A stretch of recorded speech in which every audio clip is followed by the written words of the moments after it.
This might sound very controversial, but I have to get it out of my system, which is, I think artificial intelligence is one of the best thing ever happened to the humanity. Now, bear in mind, we all know the danger of artificial intelligence, and we talked about it multiple amount of times. Here's the thing, no matter what the danger is, if you look at the history, no invention were stopped due to those dangers. I can give you multiple examples, such as the every single arms that invented, the guns, the bombs, dynamite, including the bombs such as the nuclear weapon. I mean, when the nuclear, if you have seen the movie Oppenheimer, you already know that he literally thought that he just created something that can destroy the humanity. So artificial intelligence is pretty much the same thing, which is, it is so big that potentially can destroy the humanity in many ways. Can imagine or you cannot imagine. So I give you that. But then again, we, the human, will never stop creating things that can be potentially dangerous just because it can, wipe out the humanity. There's a lot of things that we don't know that exist today. For example, in biomedical community, there's a lot of inventions that are well hidden in the laboratory, controlled by the government, that you probably, I don't want to be in trouble by saying that, but it's well documented in multiple journals. I invite you to do your own research in Google, that, in the name of research, in the name of, preventing something from happening, the scientists constantly create those disease in order to create a potential vaccine to prevent it. Now, where is the guarantee that it might not release to the atmosphere or any other way that can impact the humanity again? So we talk about the one that we know, but we don't talk about the one that we don't know, and they exist. Now, let's not talk about those things, because I don't want to go to jail by, you know what I mean. So coming back to the point, why I think that especially the AI is good for, especially in the world of information technology.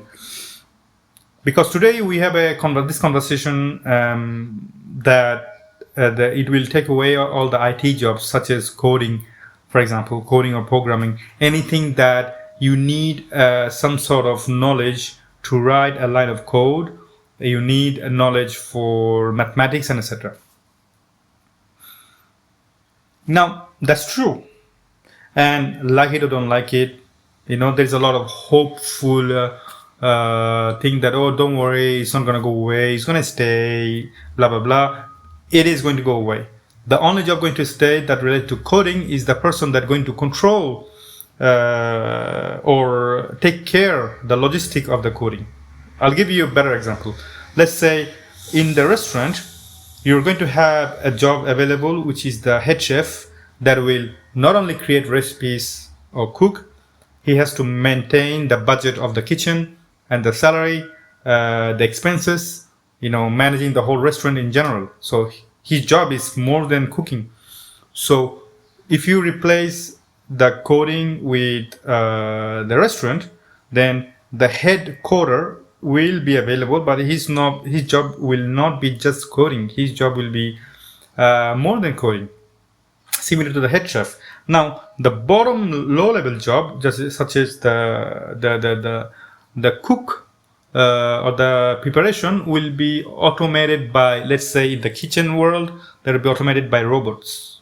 So replace the robot with artificial intelligence, and they will be pretty efficient. They don't need any break. They don't need any holiday. They don't need anything. The head chef can go for a holiday while the cooks are constantly cooking foods non-stop. There is a human element of it. I mean, if you look at the world of photography now, There is a rise of film photography today. People loves the look of film, taking the photo of film, the aesthetic of it, the touching, being able to touch the negative. Trust me, if you compare those, so people will go back to the old technology all the time, but that will be very niched from mainstream. Now, why I personally like the idea of artificial intelligence, especially in the coding. When I was in high school, I was the guy who was sitting at the back of the high school, back of the classroom, because I was not very good at math. I was not very good at the physics. I was not very good at all the things that necessary technical skills, let's say. Now, those are important, really important. Actually, I'm a father now, so I want my daughter to learn all of those.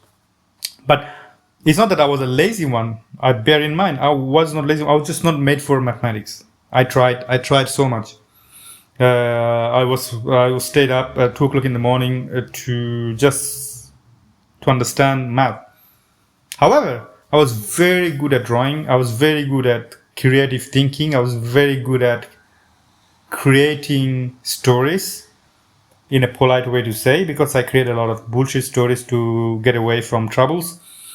And that led to my point, which is I was very good at having an idea. Now, in past, I just gave up those ideas because I said that I don't know the skill of the technical part. How am I supposed to learn a code in order to create that thing that nothing to do with coding? I'm a creator. I mean, I can imagine stuff, but I don't know how to, what's the word I'm looking for? Know the mathematics skill or coding skill to give a face on it. Now, guess what? All I need is the whole idea in my head. I will write it down on my notebook. I'll go to ChatGPT. I'm more than happy to pay for it.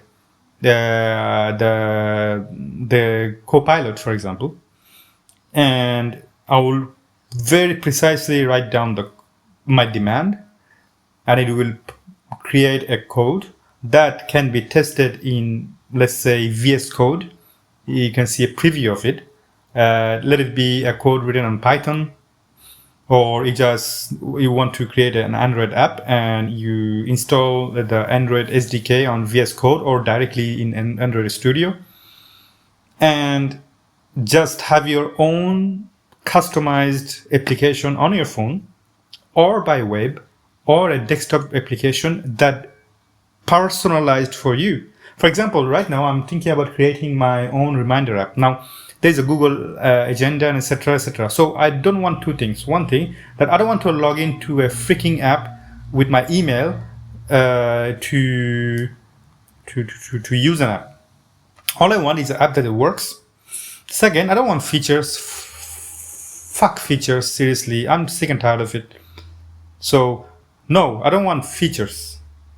I just want a reminder app overlaid on my phone with a big block of font saying that do not forget to do that task. And I'll just click on that thing saying that, okay, thanks for reminding me. Something similar. Or, I can modify here and there. I can create a list so that you can scroll around. But it's probably the most children-friendly app ever. So that's just one of the examples. I can go on for an MP3 player app for my phone. I can go create the web app or anything that currently exists in my phone for listening to podcasts, to watching videos, to take my notes or calendar. I'm just going to replace all of it with my own personalized app that will look absolutely ugly, but very, very simple. And when I look at them, I won't be bombarded with emails or saying that, special features and all this crap. That's my app. It may be shit, but it works for me. Now, I can translate that idea into anything I want in my life that requires an application. Instead of just paying for it, I could just create a shitty app that works just for me. It could be shitty. It's not feature friendly, but it works. It works for me. That's it. That's all I care. I don't care about who else will use what. So I think the world about to change, and there are going to be a lot of companies about to shut down, and each individual will have their own personalized app, and they will create on their own actually. And that's crazy, So who's going to survive in this world? I think the companies like Microsoft or similar like Adobe. The good thing is that they have a shitload of money and attorneys. So what they're going to do, they're going to copyright everything to make sure that their proprietary systems are not being used by somebody else, which quite obvious, and I'm not surprised, and I don't think it's crazy because it's their business. They have to protect it. And if I work for them, I would do the same. However, I think in order to create the smaller apps, for example, like I just said, the to-do app, calculators, for example, a basic calendar.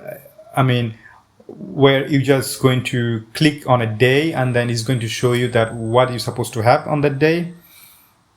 All this basic, simplest app you can imagine. Those will be democratized and everybody gonna have their own personalized app. Hell, I've been thinking about ordering a physical ebook in China and then create my own Linux software to sideload it to create my own ebook.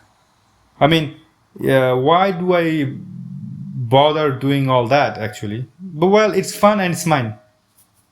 That's it. I'm not blocked by Amazon or Kobo or any other proprietary company. All I have to do is to buy books because I sincerely don't want or support people who steal books or pirate ebooks. I prefer to buy those books and read them. That's it. So, that's the whole reason why I think that AI is a phenomenal thing, because right now, I hated all these guys in my school who were so snobby like that because they're so good in mathematics and with the big glasses, trying to be, they know what's up. No, fuck him. Now, creative mind going to do the job and technical job are replaced by the machine.